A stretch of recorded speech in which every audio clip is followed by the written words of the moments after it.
এটা স্বৈরাচার তো পালিয়ে গিয়েছে জনগণের ভয়ে, সে তো পালিয়ে গিয়েছে। তার যে অপকর্ম সেটা তো সে নিজেই বুঝতে পেরেছে যে জনগণের যে রোষানল সেটা থেকে সে প্রাণে রক্ষা করার জন্য সে শুধু বাংলাদেশের জনগণকে না, তার দলের নেতাকর্মীদেরকেও তিনি ফেলে রেখে চলে গিয়েছেন। এটা আমাদের জন্য অত্যন্ত লজ্জাস্কর। দেশটিতে বেগম খালেদা জিয়া কারাবরণ করেছে, তিনি বারবার বলেছে এই দেশ আমার, এই দেশ ছেড়ে আমি কোথাও যাব না। 111-এর সরকার বারবার চেষ্টা করেছে দেশটিতে বেগম খালেদা জিয়াকে দেশ থেকে বিতাড়িত করার জন্য, কিন্তু দেশটিতে বেগম খালেদা জিয়া এই দেশ থেকে যাননি। তিনি এই দেশের নেত্রী, তিনি আপসীর নেত্রী। চক্রান্তকারী এবং ষড়যন্ত্রকারী এখনো থেমে নাই।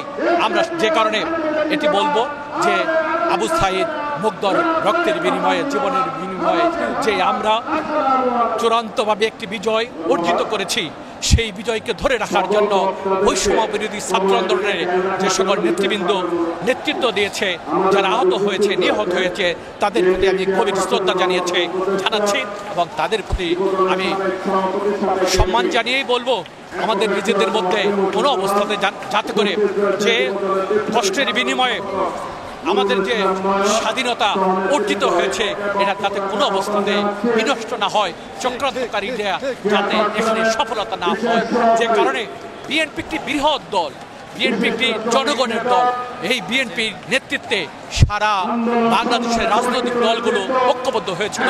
দেশনায়ক তারেক রহমান তিনি আহ্বান জানিয়েছিলেন যে আমি প্রধানমন্ত্রী হতে চাই না, আমি মানুষের ভোটের অধিকার ফিরিয়ে দিতে চাই। বিএনপি একটি জাতীয় সরকার গঠন করতে চায়।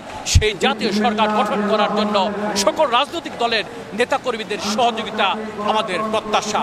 আমাদের নেতা সেটাই বলেছে। আমাদের নেত্রী দীর্ঘদিন তিনি কারাবরণ করেছে। আমাদের নেত্রী বেগম খালেদা জিয়া আপসীর নেত্রী হিসেবে শুধু বাংলাদেশে নয়, এশিয়া মহাদেশে নয়, সারা পৃথিবীর মধ্যে একজন আপসীর নেত্রী হিসেবে তিনি স্বীকৃতি লাভ করেছে।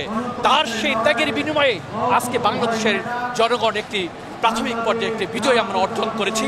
আমাদের এই বিজয়কে ধরে রাখতে হবে।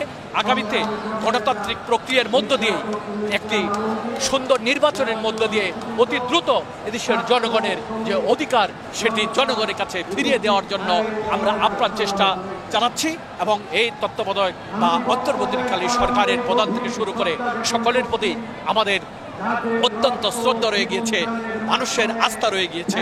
আমাদের নেতা তারেক রহমান সেরকমই আমাদেরকে ইঙ্গিত দিয়েছে, আমরা আর কোনো হানাহানি করতে চাই না, হানাহানি দেখতে চাই না এবং আমরা এই বাংলাদেশটি আমাদের সকলের, আমরা সকলে মিলে এই বাংলাদেশকে নতুন করে গড়তে চাই।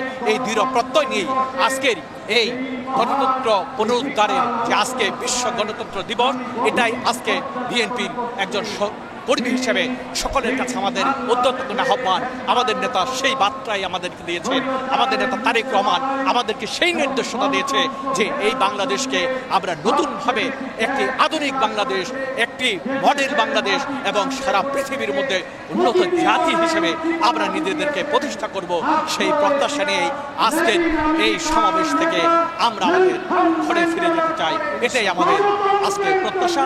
আমাদের এই চলার পথে সকল রাজনৈতিক দলের নেতাকর্মী যারা আছেন, বিশেষ করে বৈষম্য বিরোধী ছাত্র আন্দোলনের যে সকল নেতৃত্ব যারা নেতারা নেতৃত্ব দিয়েছেন, তাদেরকে আমি অনুরোধ করব, আহ্বান জানাবো, আপনাদের প্রতি আমাদের গভীর মমত্ববোধ, আপনাদের প্রতি আমাদের গভীর শ্রদ্ধা এবং আন্দোলন সংগ্রাম করতে গিয়ে যারা আত্মহুতি দিয়েছে, যারা আহত হয়েছে, যারা ত্যাগ স্বীকার করেছে, তাদের সকলের প্রতি আবারও গভীর শ্রদ্ধা রেখে এবং আজকের এই সমাবেশের সফলতা তখনই হবে যখন আমরা দেখব যে আমরা সকলেই মিলে এই দেশটার জন্য ব্যক্তির চেয়ে দল বড়, দলের চেয়ে দেশ বড়, এই দেশটাকে আমাদের সকলের আগে তুলে ধরতে হবে।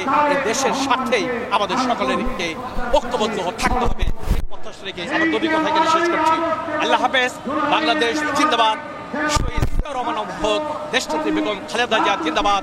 আগামী দিনের রাষ্ট্রনায়ক বিএনপির ভারপ্রাপ্ত চেয়ারম্যান দেশনায়ক তারেক রহমান জিন্দাবাদ।